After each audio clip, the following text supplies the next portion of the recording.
صغير. بقول لحضراتكم بيعتمد عليهم كابتن عصام بهيج بشكل كبير قوي.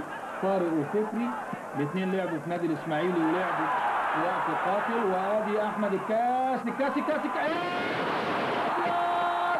يا ولد يا لعيب يا لعيب يا لعيب. جول. بقول لحضراتكم احمد الكاس له اسلوبه الخاص والمميز بيه، مهاره فائقه.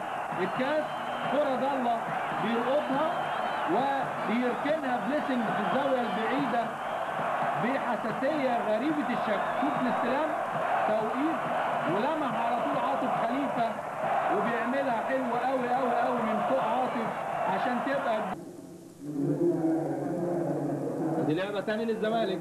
احمد الكاس وترقيصه للكاس وبيلفها وجول. جول. الجول الثاني اشرف قاسم. الجول الثاني 2-0 اشرف قاسم بعد 17 دقيقه.